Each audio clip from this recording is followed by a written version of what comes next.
ஆண்டவரும் இரட்சகருமாய் இருக்கிற ஆண்டவர் இயேசுவின் ஈடு இணையற்ற நல்ல நாமத்தினாலே அருமையான கர்த்தருடைய பிள்ளைகள் யாவருக்கும் எங்களது ஏஜி சபையின் சார்பில் அன்பின் வாழ்த்துக்களையும் ஆசீர்வாதங்களை அன்போடு கூட தெரிவித்துக் கொள்கிறேன்.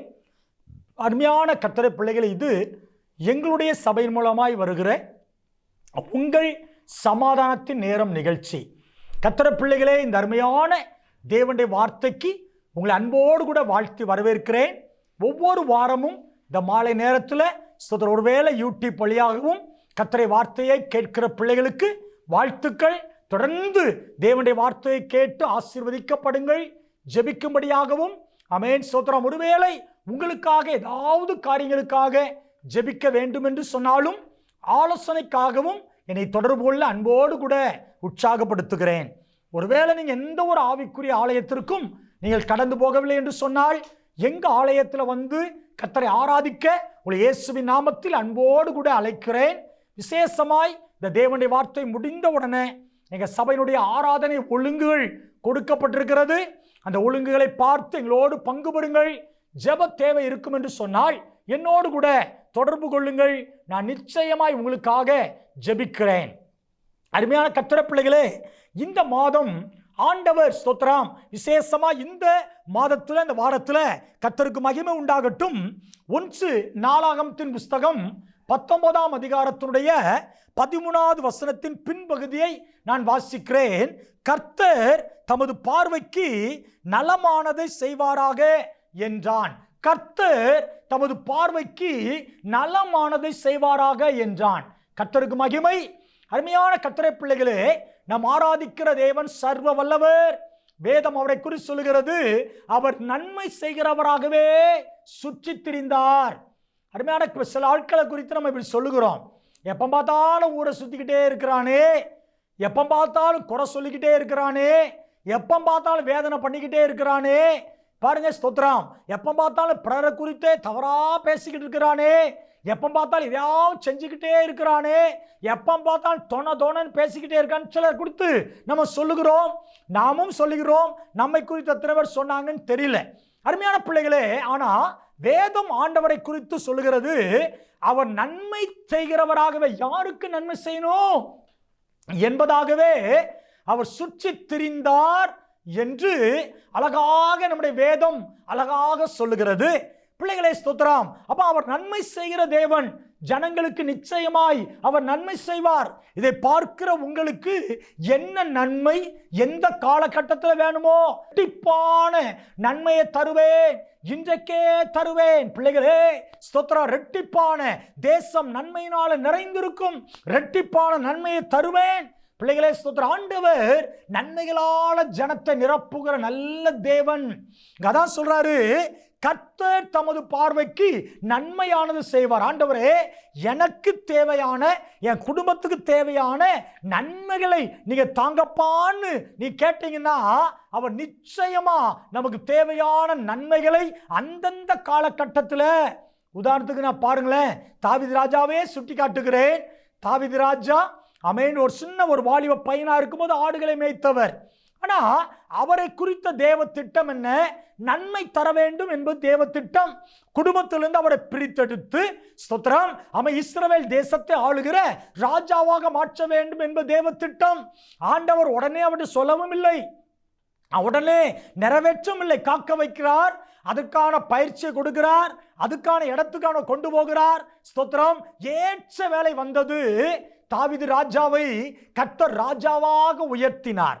யோசித்து பாருங்களேன், ஆரம்பத்தெல்லாம் அவர் சொல்லலை, ஆனால் அபிஷேகம் பெற்ற உடனே ஆண்டவர் அவர் தனித்து கர்த்தரை உயர்த்தி கொண்டிருக்கிறார். பிள்ளைகளே ஸ்தோத்திரம், நம்மை குறித்தும் தேவ திட்டம் அதான். ஒருவேளை நம்முடைய வாழ்க்கையில் நடக்கிறது ஒன்றும் நம்மளுக்கு புரியாம இருக்கலாம். ஒண்ணுமே புரியலையே, நானா என்னையவா இதை செய்வாரா அப்படின்னு சொல்லுகிற கலக்கத்தில் கூட இருக்கலாம். பிள்ளைகளே, நம்மை குறித்து தேவன் விசேஷித்த ஒரு நோக்கம் உள்ளவராயிருக்கிறார். ஆமென். எல்லாருக்கும் அவர் நன்மை செய்கிற நல்ல தேவன், கூப்பிடுகிற காக்கை குஞ்சுக்கும் இறங்குகிற தேவன் அல்லவா? ஸ்தோத்திரம். பாருங்க, ஒரு பார்வைக்கு நலமானதை கர்த்தர் செய்யட்டும். யாத்ராமத்தில் ஒரே ஒரு வசனத்தை நான் சொல்லிட்டு சில ஆசீர்வாதத்தை நான் உங்களுக்காக சொல்லும்படி விருப்பப்படுகிறேன். யாத்ராமத்தின் புஸ்தகம் 15ஆம் அதிகாரம் 26வது வசனம் நான் வாசிக்கிறேன், பாருங்களேன். நீ உன் தேவனாகிய கர்த்தரின் சத்தத்தை கவனமாய் கேட்டு அவர் பார்வைக்கு செம்மையானவளை செய்து.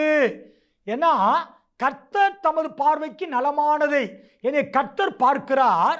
எனக்கு நன்மையான நலமான காரியத்தை அவர் எனக்கு செய்யணும்னு சொன்னா நான் அவர் பார்வைக்கு செம்மையானதை செய்யணும். ஸ்கூல்ல பிள்ளைங்க படிக்கிறாங்க, நல்லா யோசித்து பாருங்களேன். சில டீச்சர்ஸ் சில பிள்ளைகள் ஸ்தோத்திரம் பார்டர்ல இருப்பாங்கன்னா கொஞ்சம் 2 மார்க் 3 மார்க் போட்டு பாஸ் பண்ணி விட்டுட்டாங்க. அவங்க சொல்லுவாங்க, டேய் நீ மார்க் எடுக்கல, நான் தான் பாஸ் பண்ணி விட்டேன். ஸ்தோத்திரம். ஏன் அந்த பிள்ளைகள் சில நேரத்தில் அந்த டீச்சர்ஸ்க்கு பிரியமான பிள்ளைகளா கூட இருந்திருக்கலாம். அவன் டீச்சர்ஸுடைய பார்வைக்கு சில நன்மையான காரியங்கள் செஞ்சிருக்கலாம். டீச்சர்ஸை வேதனைப்படுத்தி டீச்சர்ஸ்க்கு எப்போ பார்த்தாலும் ஒரி கொடுத்த பிள்ளைகளுக்கு கண்டிப்பாக எக்ஸ்ட்ரா மார்க்கை எந்த டீச்சர்ஸ் போட முடியாது. அதான் சொல்றாரு, நீ என் பார்வைக்கு நான் உன்னை பார்க்கிறேன், என் பார்வைக்கு நீ செம்மையானதை செய்வாய் என்று சொன்னாள். என்னை பார்க்கிற ஒரு ஆண்டவர் இருக்கிறார்.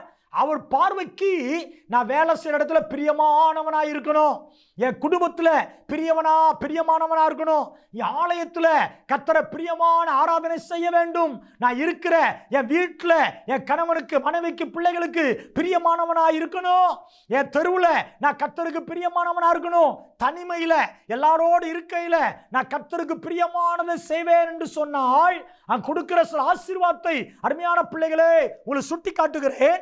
அங்க ஆண்டவர் சொல்லுகிறார், கர்த்தருக்கு மகிமை, நான் எகிப்தியருக்கு வரப்பண்ணின வியாதிகளில் ஒன்றையும் உனக்கு வரப்பண்ணேன், நானே உன் பரிகாரியாய கர்த்தர்.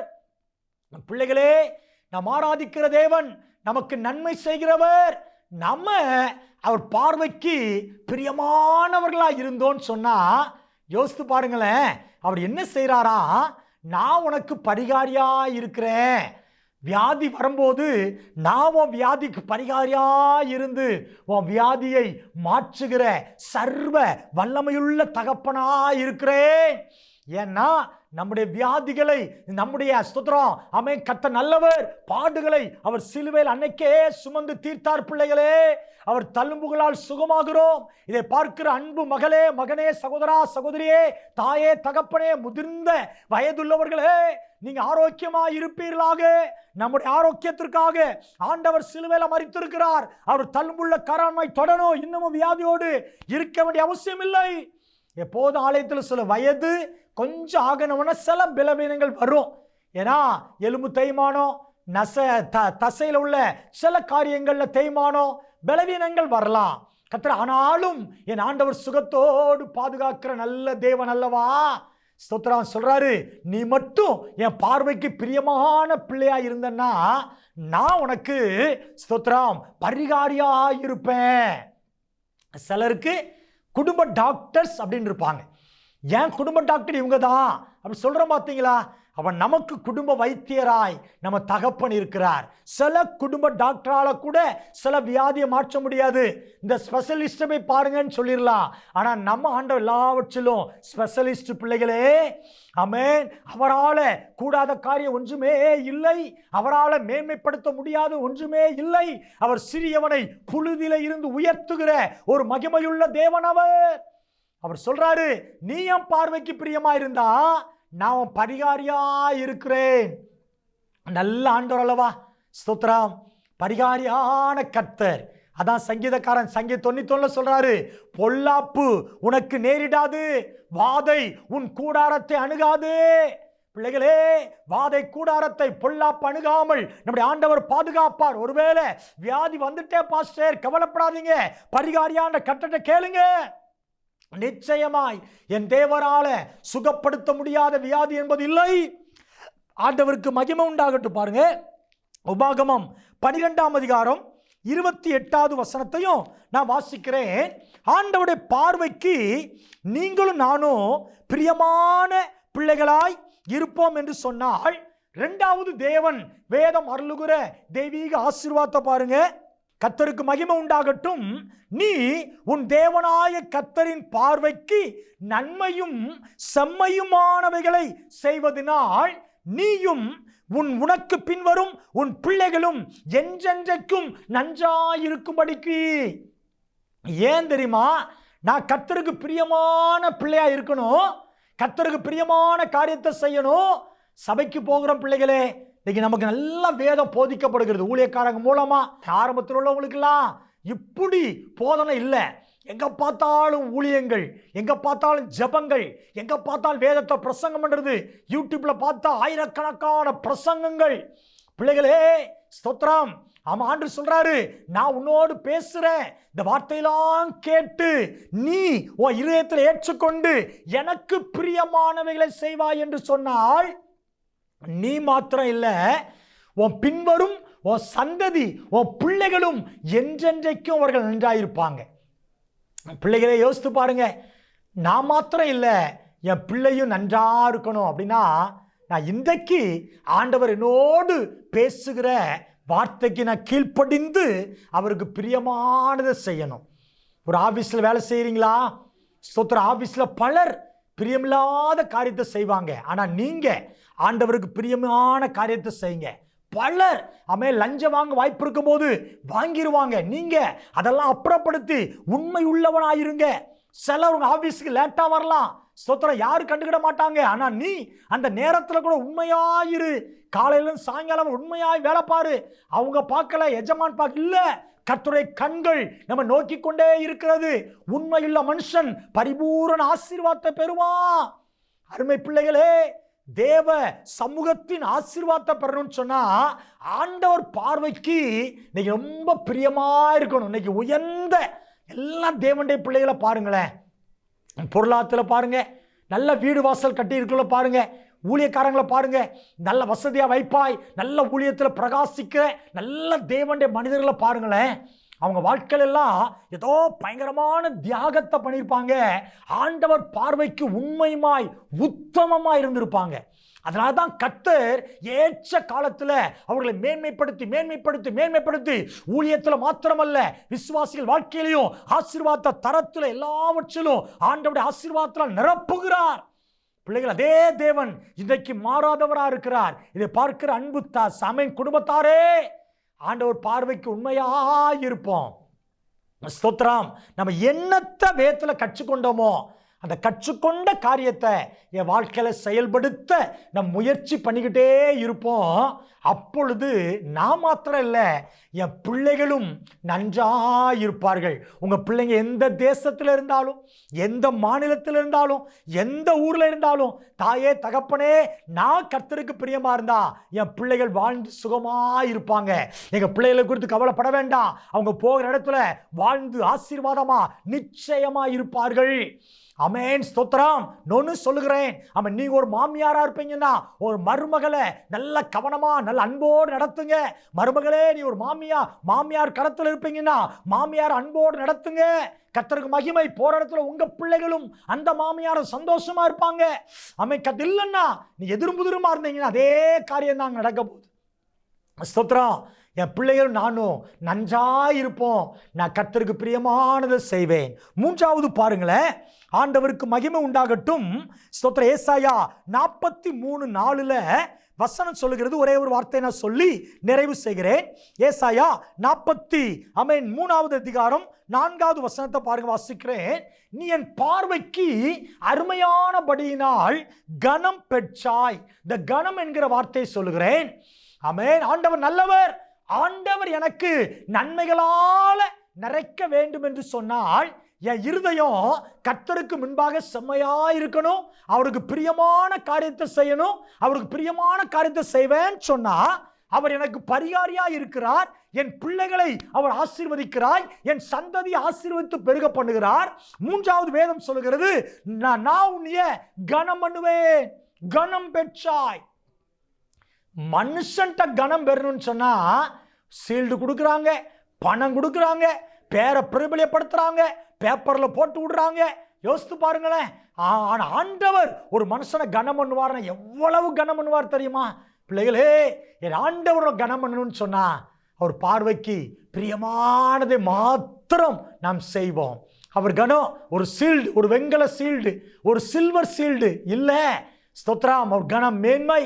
ஆமென். வேலையில ஒரு பெரிய மேன்மை, வேலையில உயர்வு, என் பெயரை பெருமைப்படுத்துவார், என் குடும்பத்தில் ஆசீர்வாதம், பெரிய பாதுகாப்பு என்கிற மேன்மையை ஆண்டவர் எஸ்தருக்கு கொடுக்கலையா? மொர்தெகாய் கொடுக்கலையா? கர்த்தரை கனம் பண்ணுகிற ஒவ்வொரு தேவனுடைய பிள்ளைகளுக்கும் அந்த மேன்மையான ஆசீர்வாதத்தை கொடுப்பது ஆண்டவருக்கு உறுதியே. பிள்ளைகளே ஸ்தோத்திரம். ஒரே ஒரு வசனத்தை நான் சுட்டி காட்டி முடிக்கிறேன். ஸ்தோத்திரம். 1 ராஜாக்கள் 11:38 ஆண்டவர் சொல்றாரு, நிலையான வீட்டை தாவீதுக்கு நான் கட்டினது போல உனக்கும் தருவேன்.